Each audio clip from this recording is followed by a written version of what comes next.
Yesu nashimwe twongeye kubaramutsa mu izina ry'umwami wacu Yesu Kristo kandi twongera tubaha kaze abakunzi mwese mudukurikirana kuri High Royal TV kandi twongera tubaramutsa tubifuriza umwaka mushasha uzabere umwaka w'umugisha uzabere umwaka wo gukizwa rwose ndetse uzabere umwaka wo kurima mwimbura uzabere umwaka wo kuronkamwo byose byo mwifuza byose byo mutashitse ko mu mwaka wa 2024 mushike ko kuyu mwaka na cyane cyane mu buryo bw'impemu ariko no mu buryo bw'umubiri nabwo muze mubishikeko. Tugiye rero gusangira ijambo ry'Imana Imana yampaye muri uyu mwaka kandi ngomba kugira ngo dusangire n'abakunzi banje. Reka turisangire ijambo ry'Imana ryanditse ijambo ry'Imana ryanditse muri Yesaya 43 turasoma ku murongo wa 18 n'umurongo wa 19. Turasoma mu izina rya Yesu Kristo. Ijambo ry'umutwe ravuga ngo uhoraho wenyine niwe mucunguzi. Turasoma ati mwoye kwibuka ibya mbere kandi ntimwiyumvire ku vya kera. Ngira nkore ikintu gisha ko kigira giseruke ubu mbega ntimuzokimenya. Nzoca inzira no mu bugaragwa ntembeshe inzuzi ahagadutse. Yesu nahabwe icubahiro. Turagushimira mwami w'abami, turagushimira kuri Imana y'urukundo, turagushimira kuri Imana y'amahoro, turagushimira ukuntu twitaho n'uko twitwararika, urera kandi uragororotse. Turagushimira Mana uko wabaye natwe uyu mwaka uheze, waraturinze Imana byinshi byahiga ubuzima bwacu, mbere byaduga no mu buryo bw'impwemu kudusubiza inyuma, ariko Yesu wabaye natwe.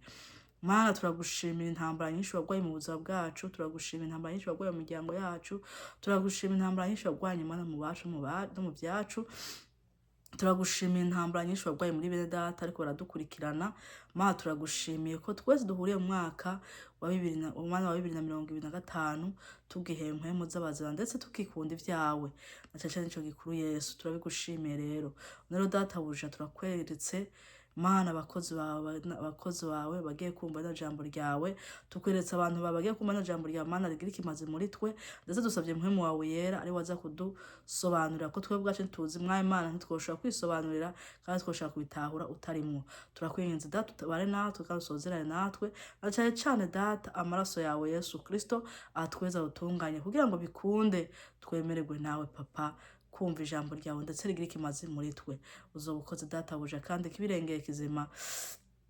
Turakwinginze ubohore imitima yabeshi boshwe, ubohore mwami Imana abo satani yaboshe kugira ntibashe kumva ibyawe. Abantu benshi bakunda iby'isi ariko ntibakunde ibyawe mwami Yesu, binezereza imitima yacu uko tuzi yuko tunezerewe mu mitima yacu Mana no mu mubiri tunezerwa kuko impwemu yacu imeze neza no mu mubiri bigenda neza. Turaguhaye kaze rero bari natwe kugira ngo bikunde twemerwe nawe kandi data utangwa natwe ngosozera natwe kubw'izina ryawe yera Yesu Kristo. Amen. Yesu Kristo yongero abaho umugisha cyane kandi ashishikara bitaho.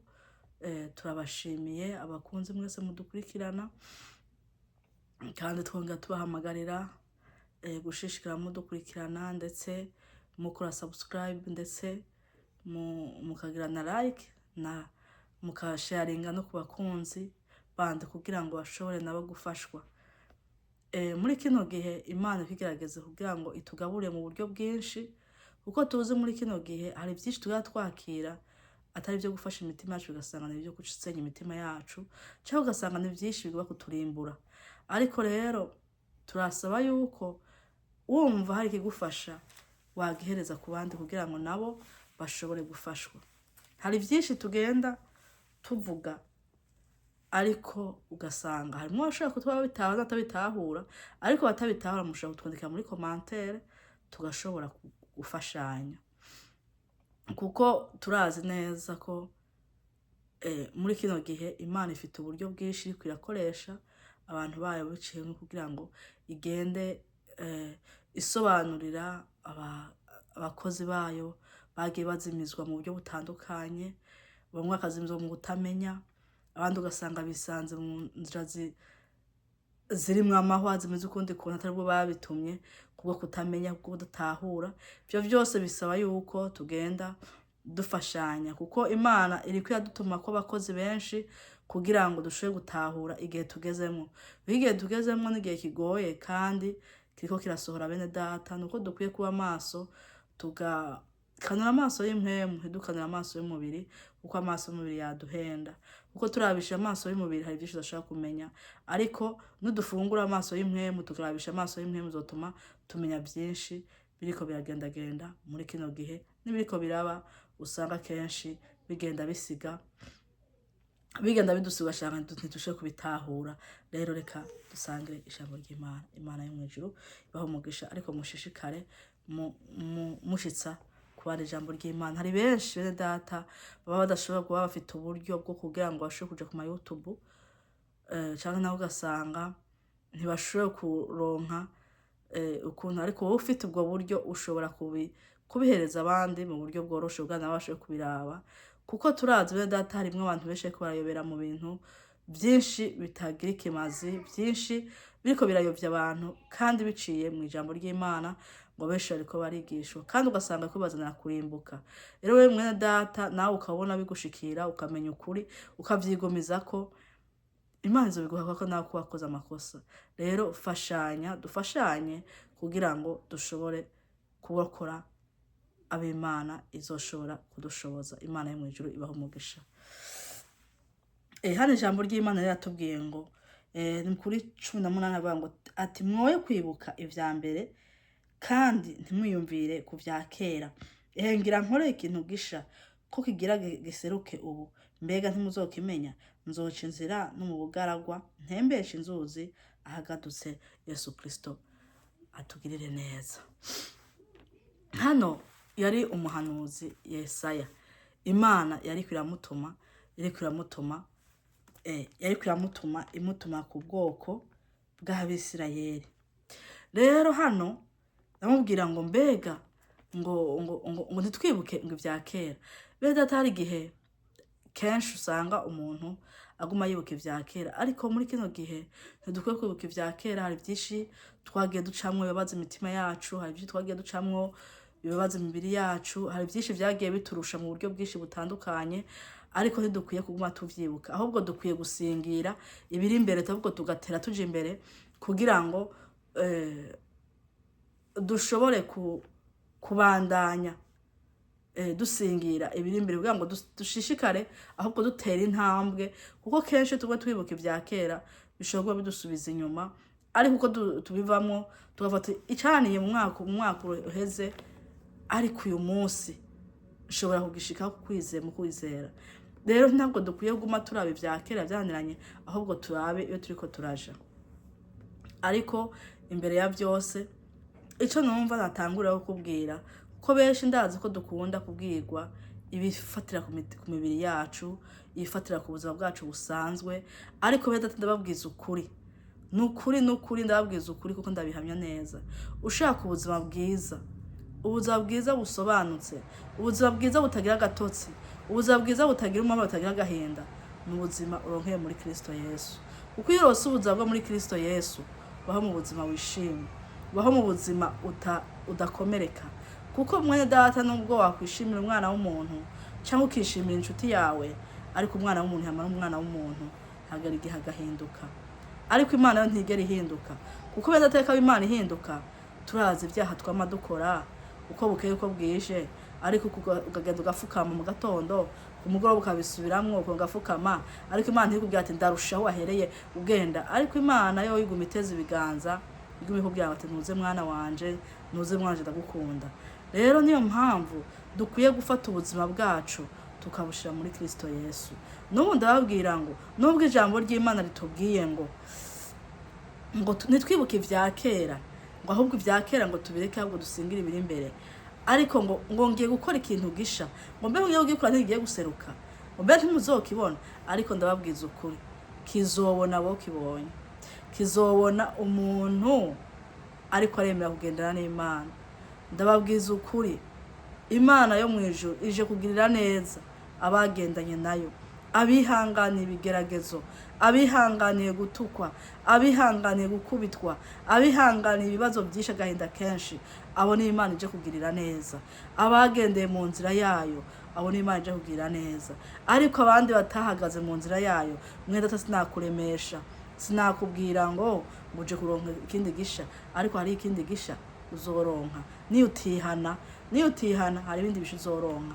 Ariko uwahagaze neza akagumbira umwami Yesu, umwami Yesu akamubera ubuzima bwiwe, umwami Yesu akamugumako, yagwara akamugumako, yagira ikindi kibazo akamugumako, nimba vyakubita hasi byatembagaza ari wakihangana, Imana iraje kumugirira neza, iraje kumutabara, iraje kumuhoza amarira, iraje kumukura agahinda. Rero mwene data nakubwira ngo ijambo ry'Imana uyu munsi nkuzaniye, ndazanye ijambo ry'Imana riraba ku bantu babiri. Umuntu yihanganiye muri runo rugendo, turazi ko muri runo rugendo duhura na byinshi, muri runo rugendo ugenda uhura n'ingorane nyinshi, ugenda uhura n'intambara nyinshi. Agenda ahagurutsa ku bantu b'Imana kugira ngo abaca intege, kugira ngo bananirwe basubire inyuma, ariko kugira ngo agusubize inyuma mu vya kera akunanize.